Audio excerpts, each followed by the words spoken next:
At 18, she was given, still a virgin, to a widowed rancher with 3 children. What happened shocked all.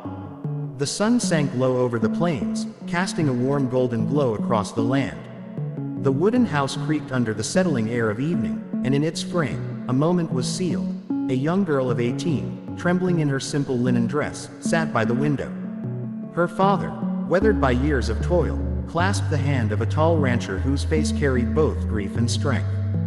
Behind the rancher, 3 children clung nervously to his side, their eyes wide and uncertain. The agreement was unspoken yet clear. The girl, still a virgin, was being given as wife to this widowed man, bound to raise his children and keep his home. Her heart pounded as she watched their hands lock, a decision made for her, yet one that would shape the rest of her life. The first nights in the rancher's home felt like an endless test of will. The cabin walls echoed with silence, broken only by the crackle of firewood. The children studied her with guarded stares, testing her presence. One evening, she sat by the fireplace, her hands folded tightly in her lap as 2 of the boys leaned against her, their eyes asking questions they could not voice. She softened, offering them warmth in her voice where their world had offered them only loss. For the first time, they allowed themselves to rest against her, the fire flickering over their small, tired faces.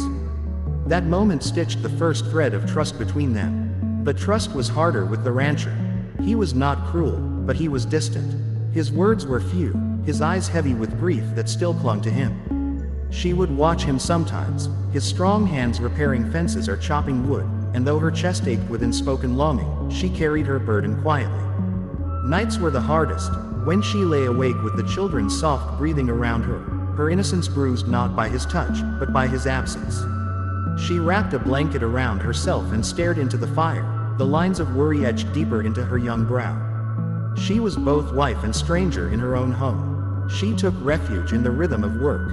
In the kitchen, flour dust danced in the morning light as her hands kneaded bread, 3 pairs of small eyes watching closely. They stood at the doorway, half in awe, half in hunger, and something inside her stirred. She began to hum softly, guiding them to measure, to stir, to learn. The cabin slowly filled with the smell of fresh bread, and the children's laughter, once scarce, returned like spring after winter. In those simple acts, she carved out her place, not as the girl who was given away, but as a mother they could rely on. Winter came harsh and unyielding. The wind howled across the plains, and the cold seemed intent on swallowing them whole. One evening, the storm raged while she waited anxiously by the window, clutching her shawl. The rancher had gone out to tend the cattle, and fear gnawed at her heart. When the door finally burst open, snow clinging to his shoulders, his face raw from the wind, she ran to him instinctively. His eyes softened in that moment, as if her worry thawed something long frozen inside him. Days later, when danger struck, a wild horse, a tumble, a wound on his forehead, she found herself holding him under the snow-laden sky, her tears mingling with blood and ice. For the first time, he clung to her not as the young girl given to him, but as the woman who had become his anchor. In time, the whispers in town faded. Those who had doubted, those who had judged, found themselves silenced by the truth. What was once an arrangement of necessity had blossomed into something far deeper.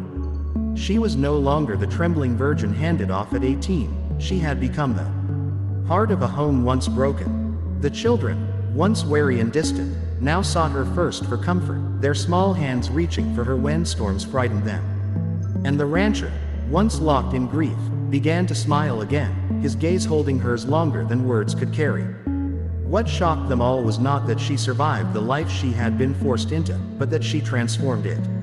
In the silence of the prairie, in the crackle of firelight, in the quiet strength of her embrace, she had done what no one expected. She had turned duty into love, sorrow into family, and sacrifice into something sacred. The girl who was given became the woman who was chosen, not by her father, not by fate, but by the life she had built with her own hands. The cabin walls seemed softer now, the silence no longer carrying the weight of grief but the hum of life slowly returning. She moved about the house with a quiet grace, and the children followed her like shadows, their laughter growing bolder each day. The rancher watched her sometimes from the doorway, his hat in his hands, his face unreadable yet touched by something he could not easily name. She had not asked for this life, but she had taken it as if it were the only soil in which she could root herself, and from it, she grew. The firelight in the evenings became her ally. It was there, while she sat sewing with the children gathered near, that she began to tell them stories. She told them of her own childhood, of running barefoot through meadows and chasing after fireflies, and of her mother's songs. The boys, once restless and hardened by loss, leaned against her skirts and listened. Even the eldest, who had tried hardest to resist her, softened under her care. By the flicker of flames, bonds formed quietly, each night weaving them closer together until they could not imagine the home without her presence. The rancher, though, remained a man caught between the past and the present. His wife's memory clung to him like the scent of rain on old wood, and guilt gnawed at him whenever his gaze lingered too long on the young woman now tending his house. She reminded him of warmth, of beginnings, and though his heart stirred, he fought it.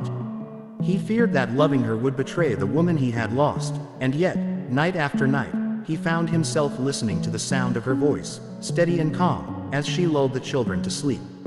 It was not desire alone that pulled him, it was the way she filled the emptiness he thought permanent. Winter came with a cruelty that year, the kind that could break even seasoned men. Snow piled against the doors, the wind shrieked across the plains, and survival became a daily battle. The rancher rode out one evening to save the cattle from freezing, leaving her in the cabin with the children. Hours passed, the storm worsened, and she sat at the window, shawl wrapped tightly around her, praying with every gust that he would return. When the door finally swung open, he stumbled in, ice clinging to his coat, his face raw and bloodied from the wind. Without thought, she ran to him, pulling him into her arms as though she had known him her entire life. In that moment, his resistance crumbled. He felt the depth of her devotion, not born from choice but from the courage she carried. The children saw it too. That night, as she tended his wounds, the eldest boy watched quietly from the corner. He saw how she steadied her trembling hands as she pressed a cloth to his father's forehead, how her eyes shimmered with fear and relief all at once. For the first time since his mother's death, the boy allowed himself to believe that they could be whole again, that the woman who had entered their home not by choice but by arrangement could become the very heart of it. When spring finally broke through the frost, the land softened. The fields called for planting, and the children, eager to prove themselves, worked alongside her. She showed them how to knead dough in the mornings, her laughter echoing in the kitchen as flour burst into the air like drifting snow. The boys, once reluctant to even speak to her, now argued over who would help her first. She had turned routine into ritual, and in those small acts, a home once shadowed by loss bloomed again with life. Yet for her, the nights were still complicated. She would lie awake, listening to the steady breathing of the children nearby, and wonder what place she truly held in the rancher's heart. He was kind, yes, and he had grown gentler with her, but the weight of their beginnings, the bargain struck between men, still lingered.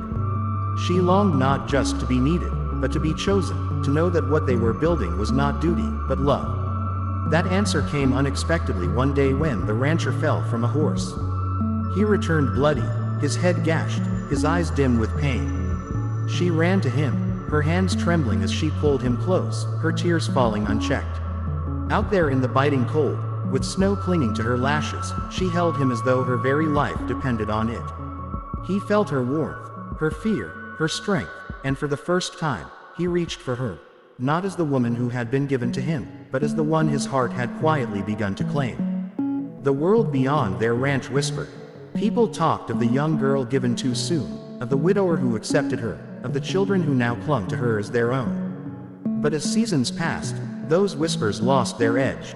What could not be denied was what people saw with their own eyes. A home alive again, children who laughed where once they had mourned, and a man who carried himself no longer with only grief, but with hope. She had entered that house as a sacrifice, but she remained because she transformed it. Her innocence had been bound to duty, but her heart had turned it into something sacred. The children adored her. The rancher, though slower to admit it, had grown to lean on her not only for the running of his home but for the steady light she brought into it. And though it shocked the town, though it defied the expectations of all who thought she would be swallowed by the life she had been forced into, she had risen instead. In time, the girl given became the woman chosen, not by her father, not by arrangement, but by the family who came to see her as their salvation. And in the quiet of the prairie, beneath the endless sky, her love stitched together a life stronger than anyone thought possible. The prairie stretched wide beneath the unbroken sky, the winds carrying both promise and memory. Seasons turned, and with each change, so did the life inside that weathered cabin. The young woman, once timid and uncertain, had grown into her place among them, though her heart often carried questions she dared not voice. The children now clung to her with unshakable trust, their small hands reaching for hers at every turn. It was in their laughter, their tears, and their fragile dependence that she discovered her strength. But even as the children's love anchored her, her nights remained restless. She would lie awake, her eyes tracing the wooden beams overhead, wondering if the man beside her, so close in body yet distant in soul, would ever truly see her. He bore the face of a man still haunted by love lost, his silence thick with the weight of memories he would not release. She longed to pierce that silence, to be more than the duty given to him, more than the shadow in another woman's place. Yet she kept her yearning quiet, burying it beneath the endless rhythm of work and care. Spring brought with it the renewal of land and labor. The earth, once frozen, opened to the plow, and the rancher and his eldest boy worked long days to prepare the fields. She stood on the porch with the younger two, her apron smeared with flour, her hair pulled back with strands slipping free, and called them in with her gentle voice when supper was ready. The table became the place where the world outside melted away, wooden bowls filled with bread she had baked, meat roasted to tender perfection, and the sound of children's laughter ringing louder than the scrape of forks. The rancher often sat back in his chair, watching quietly as life unfolded before him, his eyes settling on her more often than he allowed himself to admit. One evening, as the last light faded and the fields glowed in twilight, he lingered by the fence, his hands rough on the wood. She stepped out, carrying a lantern, her shawl wrapped around her shoulders. For a moment, he only stared, his chest tight with something unspoken. Then, almost awkwardly, he said, "You've made this house a home again." The words were simple, yet they pierced her. She smiled faintly, but in her heart, a deeper ache stirred. Was she only a caretaker, a presence of order, or was there room in his heart for her as a woman? Summer tested them in new ways. The land, though generous, was unforgiving. A drought swept across the plains, the grass turning brittle under the relentless sun. Days blurred into toil and sweat, buckets drawn from the well, cattle driven to dwindling waterholes. She rose before dawn, her hands blistered yet steady, her spirit refusing to yield. The children followed her lead, their resilience born from her example. In those days of scarcity, the bonds between them deepened not through abundance but through struggle. At night, as they sat beneath the stars, she told the children stories of rain and harvest, planting seeds of hope where despair threatened to grow. It was in that heat that the first unguarded moment between her and the rancher bloomed. He returned late from the fields one evening, his shirt clinging with sweat, his face hardened by exhaustion. She met him at the door, pressing a cool cloth to his brow. His hand caught hers, lingering longer than it should have, his eyes lifting to hers with a rawness that startled them both. For a heartbeat, the world stilled. Then, as if fearing the power of what might unfold, he let go, retreating into the safety of silence. Yet the air between them was forever altered, charged with a longing neither could deny. Autumn brought both beauty and hardship. The land, touched by gold and rust, whispered of harvest, yet storms loomed heavy. One such storm came fierce and sudden, ripping through the ranch with winds that howled like wolves. The children clung to her as the walls rattled, fear wide in their eyes. She held them close, her voice steady as she sang softly, the old lullabies her mother once gave her. When the rancher burst through the door after securing the barn, soaked to the bone, he saw her in the firelight, 3 children wrapped in her arms, her face glowing with calm against the chaos. Something in him broke then, not in weakness, but in surrender. He realized that the strength she carried was no accident of circumstance, it was the very heart of who she was. Later that night, when the storm passed and quiet returned, he found her standing by the window, her reflection caught in the glass. He stepped closer, his voice low, roughened not by wind but by emotion. "I never asked for this life to change," he said, "but you've changed it anyway." She turned, startled, her lips parting as if to reply, but he stepped back, as though afraid of what he might confess if he stayed too long. Still, his words lingered with her, a fragile promise yet to be fulfilled. As winter crept in once more, the family had grown into something unrecognizable from the year before. The children's laughter filled every corner, their trust in her absolute. The eldest, who once resisted her, now sought her counsel, confiding in her as though she were his mother. She, in turn, gave him not just guidance but the sense of belonging he had feared lost forever. And the rancher, though still guarded, had begun to soften in ways subtle yet profound. He lingered longer at the table, shared stories of his youth with the children, and sometimes, when he thought she would not notice, let his eyes rest on her with a warmth that was slowly consuming his restraint. It was during the coldest part of that winter that the final walls between them crumbled. He had gone out to check the cattle and had not returned by dusk. Fear clawed at her chest as the hours passed, and at last, she bundled herself against the cold and went searching. The snow was thick, the night merciless, but she pressed on until she found him collapsed near the corral, his leg twisted beneath him. She fell to her knees, tears stinging her cheeks as she pulled him up, whispering his name as though the sound could will him back to strength. With every ounce of will, she helped him back to the cabin, her small frame carrying a weight her love refused to abandon. Inside, as the fire blazed and his breath steady, he caught her hand. His voice was hoarse, but his words cut through the silence. "You were given to me," he said, his eyes locked on hers, "but I would choose you 1,000 times over." The tears she had held back spilled freely then, her heart breaking open under the weight of what she had longed to hear. He pulled her close, and for the first time, there was no distance, no silence, only the truth that had always lived between them. From that night forward, their home was no longer built on duty but on love. The children, already bound to her by devotion, now saw in their father's eyes the reflection of what they had always known. She was the heart of their family. And though the prairie stretched vast and unforgiving, though the world beyond might never understand, inside that weathered cabin they had created something unshakable. She had come into their lives as a sacrifice, a girl handed over by arrangement. But she had transformed that fate into something none could have foreseen. She had mended grief with tenderness, replaced silence with laughter, and built love where only loss had dwelt. And in the eyes of the man who had once been her burden, she found not only acceptance but devotion. She was no longer the girl given. She was the woman chosen, the mother beloved, the wife cherished. What shocked them all was not that she survived the life forced upon her, but that she turned it into the very thing that saved them. The days that followed were different, not in ways the world might notice, but in the subtler moments that carried the weight of transformation. She woke each morning to the sound of his boots by the door, the rustle of his coat, the soft clearing of his throat before he stepped outside. Before, his silence had been a barrier she could not cross, but now that same silence felt companionable, a shared language that no longer frightened her. When his eyes met hers across the breakfast table, there was warmth in them, a silent acknowledgement that she was no longer a stranger in his home but the pulse of it. The children sensed it too. They had grown used to her care, her presence, her steady hand in every aspect of their lives, but now they saw the way their father's hand would sometimes brush hers, the way he lingered near her in the evenings, as though he, too, had become tethered by the same love that bound them. For the youngest, it was simply joy, but for the eldest, it was a relief he had not known he craved.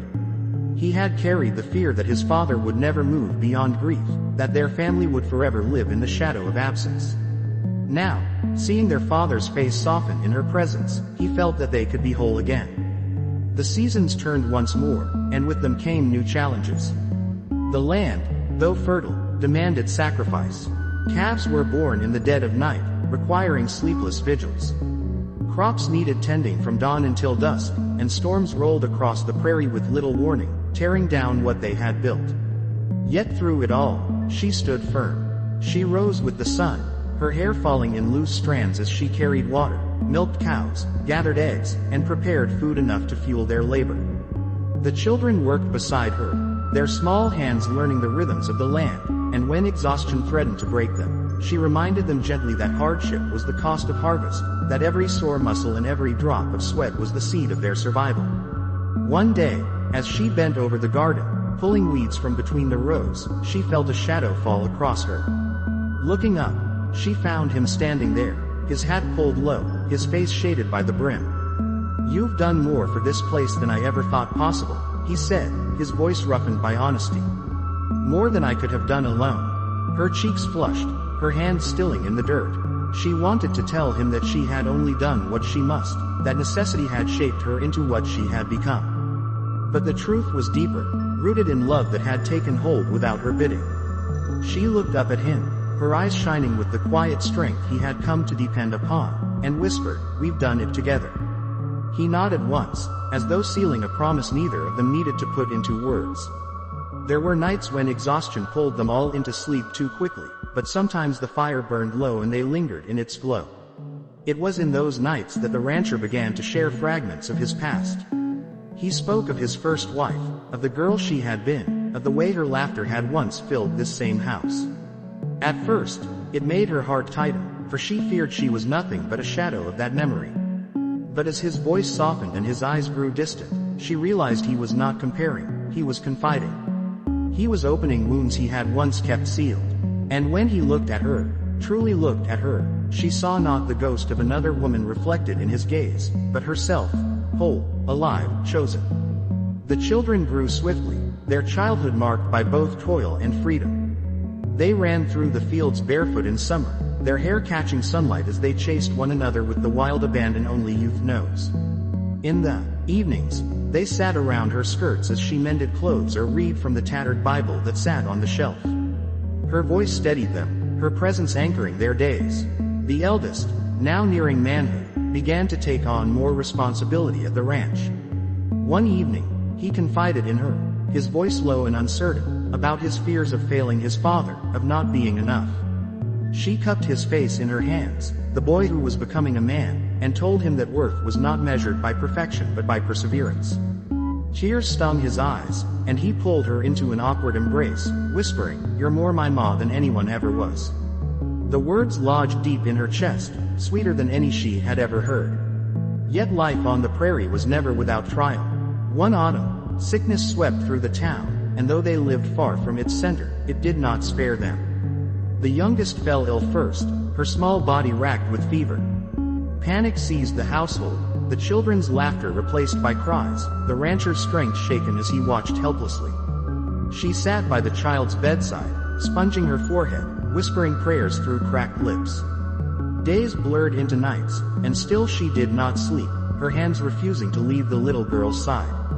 The rancher would sometimes find her slumped in the chair, her head bowed, yet her grip on the child's hand unyielding. When at last the fever broke and the little girl opened her eyes, weak but alive, he gathered them both into his arms. His tears, rare and raw, soaked her shoulder as he whispered, "You've saved us all." That winter, their bond was forged in fire. He no longer held back, no longer let silence hide what his heart had long carried. There were nights when, after the children had fallen asleep, he would draw her into his arms by the fire, pressing his forehead to hers as though the closeness itself was salvation. Their love, once hesitant and restrained, deepened into something fierce and undeniable. They spoke little of it to others, for it was not for the world to know. It was theirs, grown from hardship and sacrifice, and stronger than anything forged in ease. The years rolled forward, and with them came both growth and loss. Neighbors moved away, seeking easier land, while others perished under the weight of misfortune. The ranch, though never free of struggle, endured. The children thrived, their lives shaped by the strength of the woman who had raised them. The eldest grew tall and broad, a mirror of his father, yet tempered by the gentleness she had taught him. The younger boys, once so small and uncertain, became men in their own right, their loyalty to her unbreakable. The youngest, the little girl who had nearly slipped away in sickness, grew with her mother's spirit, fierce yet tender, carrying her laughter like a beacon across the plains. Through it all, the rancher and his wife, the girl who had once been given, the woman who had been chosen, built a life that defied expectation. They faced drought and storm, sickness and sorrow, but their love remained unshaken. And though the world had once whispered that she was too young, too unready, too unworthy of the life thrust upon her, she silenced them all with the truth of what she became.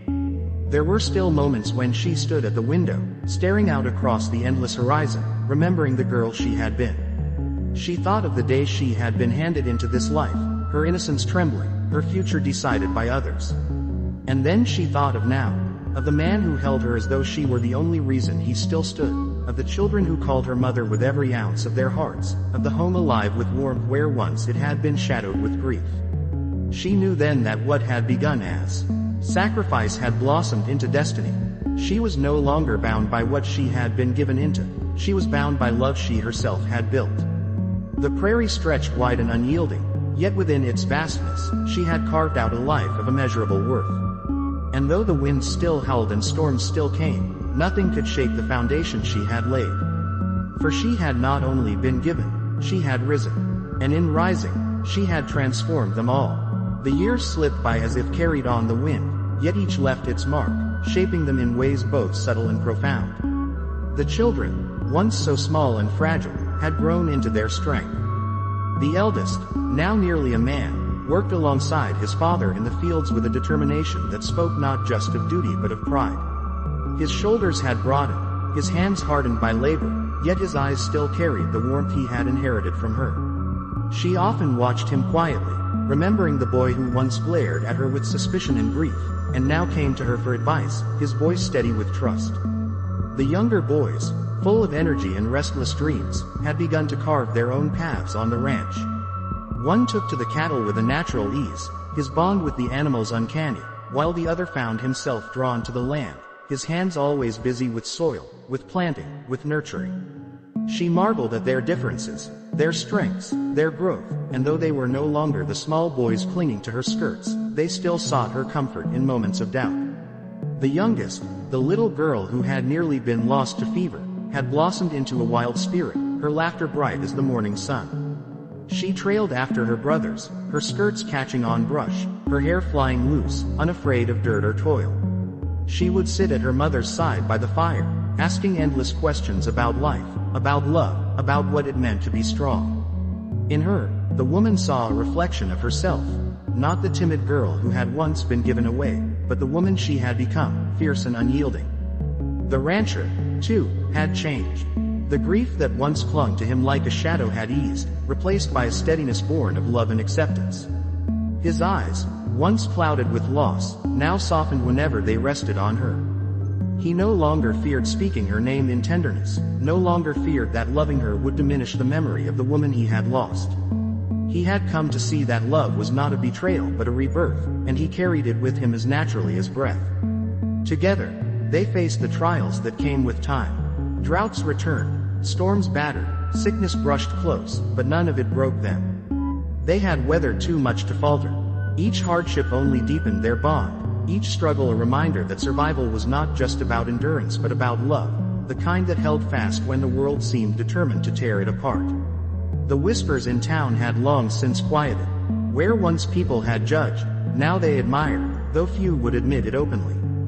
They saw the strength of the family, the thriving ranch, the children who carried themselves with dignity. They saw the love that bound them, a love stronger than circumstance, stronger than gossip, stronger than the expectations of a world that had thought she would break. It was during one autumn harvest that the eldest, now nearly grown, returned from the fields with a look she recognized, an uncertainty that mirrored the boy he once was. He sat at the table, his hands rough with work, and told her of a girl in town, of the way his chest tightened when he saw her, of his fear that he was not enough. She listened, her heart swelling with both pride and ache. She told him that love was not about perfection but about courage, that what mattered was not being without flaw but being willing to give wholly. He nodded, his eyes shining with the same tears he had once shed as a boy, and whispered, "I only hope I can find what Father found in you." The words caught her breath, filling her with a quiet joy. As the children grew into adulthood, the house began to shift. The eldest spoke of building his own home nearby, of starting a family of his own. The younger boys dreamed of expanding the ranch, of bringing in new cattle, of shaping the land with their own hands. And the youngest, bright and bold, spoke of learning beyond the ranch, of traveling to town, of seeing the world with eyes unshackled by expectation. Each dream tugged at her heart, filling her with pride yet laced with the bittersweet ache of change. There were nights when she and the rancher sat by the fire in silence, their hands clasped, the crackle of wood filling the air. They did not need words to speak of what they felt, the gratitude for the life they had built, the sorrow of watching their children grow and drift into their own futures, the quiet joy of knowing they had given them roots strong enough to hold and wings sturdy enough to fly. But time, relentless and unyielding, carried with it not only growth but loss. One winter, the rancher's strength faltered. Years of labor had worn on him, his body not as it once was. He grew slower, his steps heavier, though his pride kept him working longer than he should. She noticed the weariness in his eyes, the way he sometimes winced as he rose from a chair, but she did not press. Instead, she stood by him as she always had, carrying what he could not, steadying him with the quiet devotion that had defined her from the start. The children noticed too. They took on more, eager to lighten his load, though he resisted, unwilling to admit that his time as the unyielding pillar of their home was shifting. But when one spring he collapsed in the field, his eldest carrying him back in strong arms, he could no longer deny it. She sat by his bedside, her hand in his, her eyes filled with both fear and determination. He looked at her then, his voice hoarse, and whispered, "I don't fear leaving this earth. What I fear is leaving you alone." Her tears fell freely, and she pressed his hand to her lips. "You've never left me," she whispered back. "Not from the moment I came here. And you never will." He recovered, though his strength never fully returned. The years that followed were gentler, slower, filled with the kind of love that no longer burned with urgency but glowed steady and warm. They watched their children grow into their lives, watched grandchildren run through the fields with the same laughter that had once filled the house. She grew older, her hair silvering, her hands lined with the years of labor and care, but her spirit remained unyielding. The ranch had become not just a place of survival but a testament to the life they had built together, to the love that had defied every expectation. When she stood on the porch in those later years, watching the horizon stretch endlessly before her, she often thought of the girl she had once been. The girl of 18, trembling and uncertain, handed into a life not of her choosing. She thought of the fear that had gripped her, the silence that had bound her, the sorrow she had stepped into. And then she thought of all that had followed.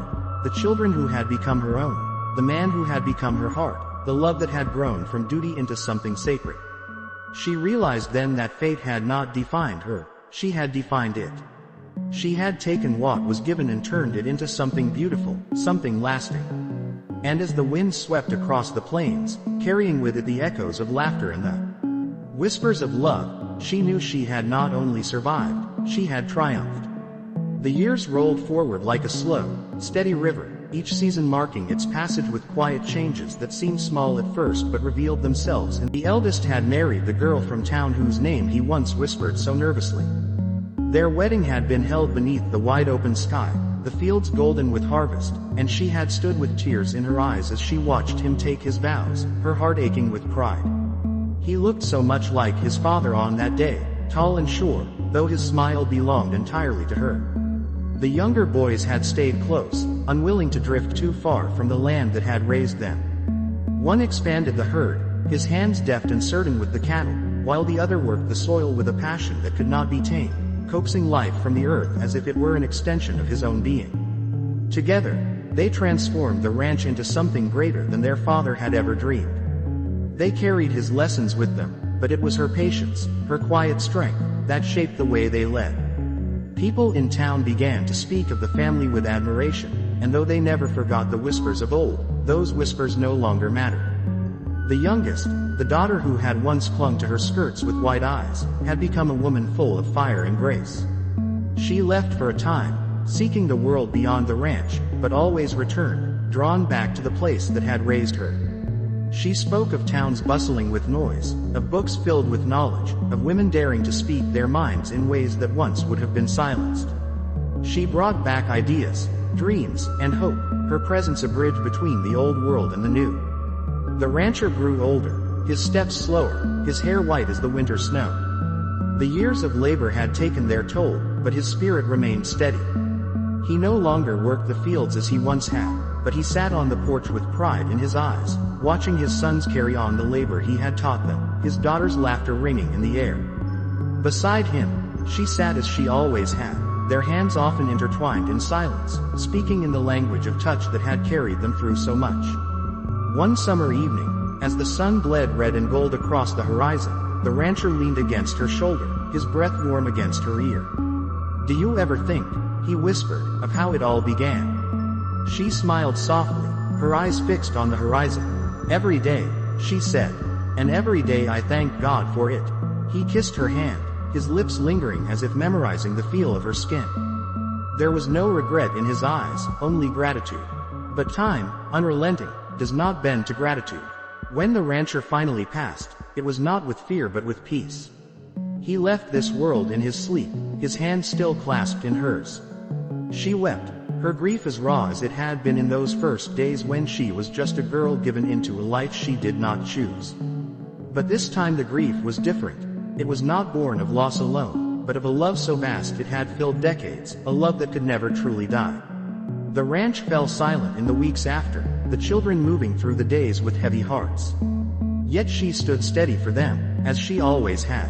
She reminded them of his strength, his laughter, his love. She told stories by the fire, stories that wove his memory into the very fabric of their lives, so that he was never gone, only transformed into something they carried always. Years passed, and she grew older still. Her hair, once dark and heavy, had turned silver, her hands marked by time. Yet her eyes remained the same, fierce and unyielding, filled with the quiet fire that had carried her from girlhood into womanhood, from fear into love, from survival into triumph. Her grandchildren adored her, running to her with questions, with laughter, with dreams. They would sit at her feet, wide-eyed, as she told them tales of the ranch in its early days, of the hardships and the victories, of the man who had once been a stranger and became her heart. They did not fully understand the weight of her words, but they felt it, and in their young eyes she saw the future, bright, unshaken, unafraid. One evening, when the sky was painted with stars, she walked alone into the fields. The air was cool, carrying with it the scent of earth and grass, of cattle and soil, of all that had been her life. She paused and looked out at the land stretched before her, the same land that had once seemed endless and foreign, now as much a part of her as her own breath. She thought of the girl she had been at 18, trembling and unsure, stepping into a world she did not choose. She thought of the woman she became, forged in hardship, softened by love, made strong by the very things that were meant to break her. She realized then that her story was not just her own. It was the story of her children, of their children, of every hand that had touched this land and every heart that had been shaped by it. It was a story of endurance, of transformation, of love that defied expectation and time. When she finally lay down to rest, her family gathered around her, their hands holding hers, their tears falling freely. She spoke softly to them, her voice steady even as her strength waned. "Love each other," she whispered. "Hold fast. That is all that matters." And with that, she closed her eyes, her lips curved in a faint smile. She left the world as she had lived in it, not with fear, but with love. In the years that followed, the ranch remained, thriving under the care of the children and grandchildren she had raised. Her presence lingered in every corner, the porch where she once sat, the kitchen where laughter had rung, the fields where she had stood with her head held high. Her story was told again and again, not as a tale of a girl given away, but as a testament to what she had built, to the love she had chosen, to the legacy that endured long after she was gone. And so, though the world turned, though generations came and went, her name was never forgotten. It lived in the whispers of the wind across the plains, in the laughter of children running through the fields, in the strength of those who bore her blood. She had been given away at 18, a virgin bride to a widowed rancher with 3 children. But what happened after did not shock because it was scandalous. It shocked because it was beautiful, because it was a story of love that conquered all, of a woman who turned fate into triumph, of a family bound together forever. Thank you so much for watching this story till the very end. Your support means more than words can ever say. If you felt the depth of this journey, don't forget to give it a like, share it with someone who needs it, and most importantly, subscribe to the channel. Together, we'll keep bringing powerful stories to life, and your presence here makes all the difference.